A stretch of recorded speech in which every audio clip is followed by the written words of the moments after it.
everyone, and welcome back to my YouTube channel. In case you saw the last video, I want to say a very big thank you to you, and to those who subscribe, thank you very much. Just in case you're yet to subscribe, please do well to click on the subscribe button right there on your screen. Thank you.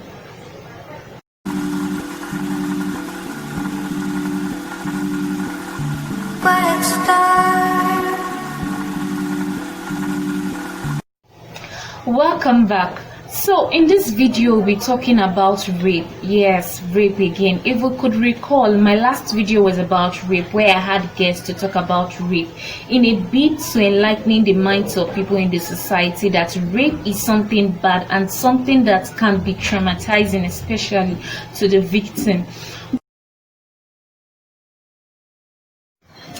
But even after the video and all the protests people made against rape, we noticed that the cases of rape kept increasing. Is it that rape has been for a very long time, like rape has been occurring but we're not hearing of it, and now it's coming into light? Or rape should be taken as an epidemic right now in our society?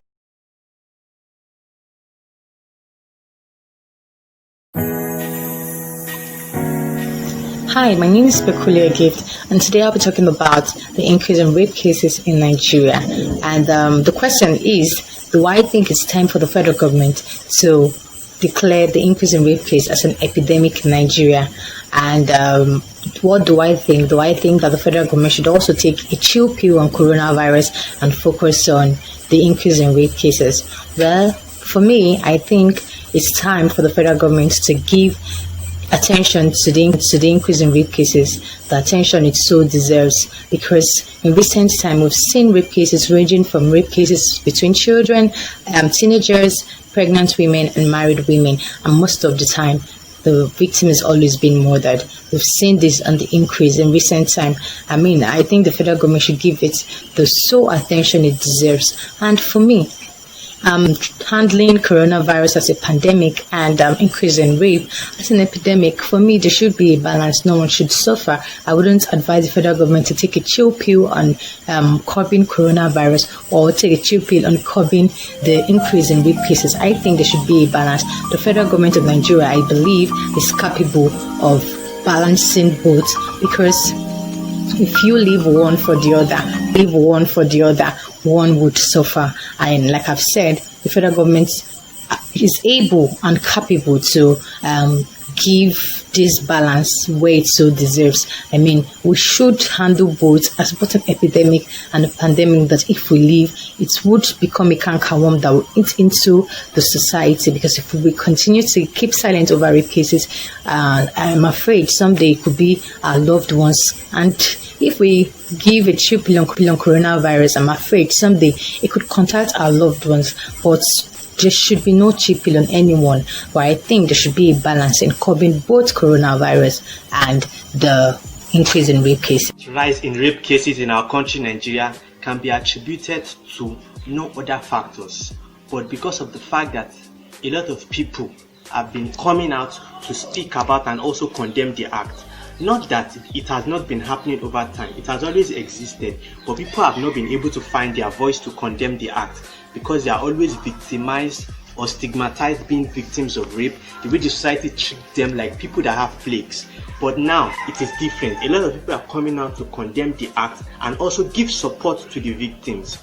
Now, it is quite wrong to say that rape can be attributed to indecent dressing. No, I do not believe that. I believe that the primary cause, the secondary cause, and the immediate cause for rape is the rapist.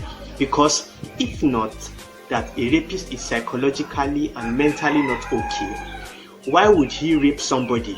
Rapists rape as little as toddlers, old women, and teenagers. Now, if you say it is indecent dressing, has a rapist seen a mad woman before that is unclad? Why didn't he rape the person? So I do not believe in the idea that rape is caused by indecent dressing.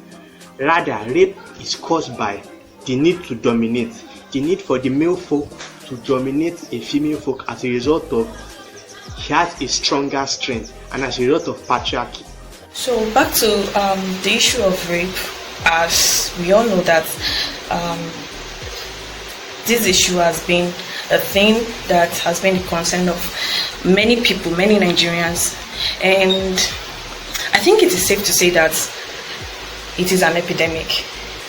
And contrary to what so many people think, that rape is something that just showed up suddenly in year 2020 because the world is about to end, I think it's expected of everyone to know that the crime of rape, the issue of rape, is something that has been in existence for far too long. It has always been in existence.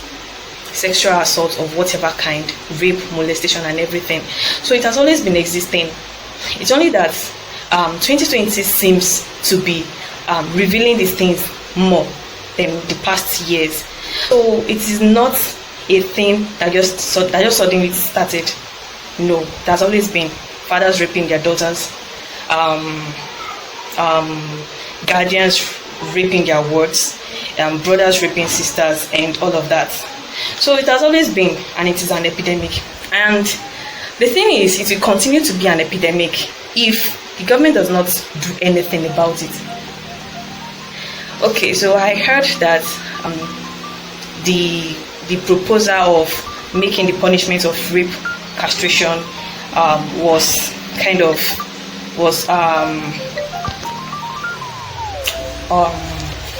ruled out. So, well, it is actually kind of understandable if they say that because the judgment is not going to be equal, then they cannot go on with it. Fine, it is understandable.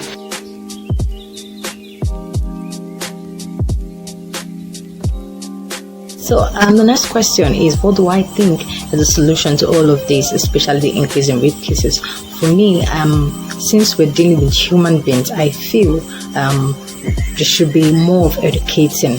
At the moment, we may not be able to educate everybody in the country, but the truth is that we need to start educating the younger generation, those who are in school. In fact, starting from the primary school, because I don't know, before it used to look like a taboo to give sex education to children, but I think it's very, very necessary to begin to tell your children the proper thing to do. Tell them no one must touch you here, no one must touch you there, and anybody who touches you, you let me know. Anybody who tells you that if you say you're going to die, you're not going to die. So give them that courage to always speak up whenever they are faced with this kind of challenge. And I think we need to start training them from sex education. There are friendly ways to begin to teach children sex education. And I also believe for the grown-up, the young people, as meaningful Nigerians, I think we need to start talking to our friends. Sometimes hold a conversation with your friends and ask them, what do you think about it? Who do you think is to be blamed?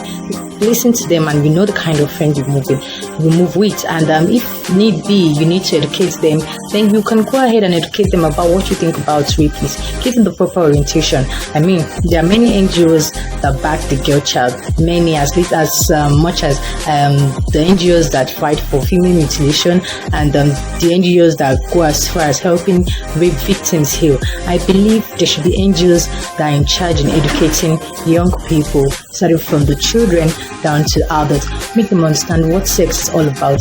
Make them understand what consent is. Make them understand that even with consent, when your partner says stop.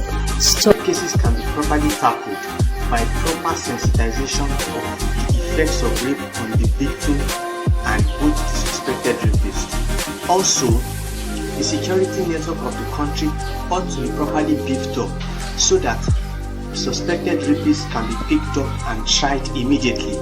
So also the justice system of the country needs to be swift so that whichever rapist is found guilty should be sentenced. There has to be a very severe punishment that comes with these crimes. There has to be, because as long as people keep getting bail of 5,000 naira, 7,000 naira, 7 years imprisonment, and all that crap, it will never end. It won't. And the main thing is that the victims will never get their justice. They won't. So the best thing for the government to do is to just implement laws that will take care of victims of rape and rapists themselves. Let them be severely punished. So until this laws are implemented, rape will continue to be an epidemic. So personally, I would say anybody who is caught raping somebody should just be electrocuted and let it be made public. Let people see. So when people are seeing, when people are watching, they know that this is what is going to happen to me if I rape somebody. With that consciousness in their mind, I'm very sure that the crime will be reduced, the frequency will be reduced, and victims will get justice. Thank you very much for watching. Hope we learned one thing or the other from what my guests talked about today. So please do well to leave your comments in the comment box, and do not forget to subscribe. Thank you very much for watching again.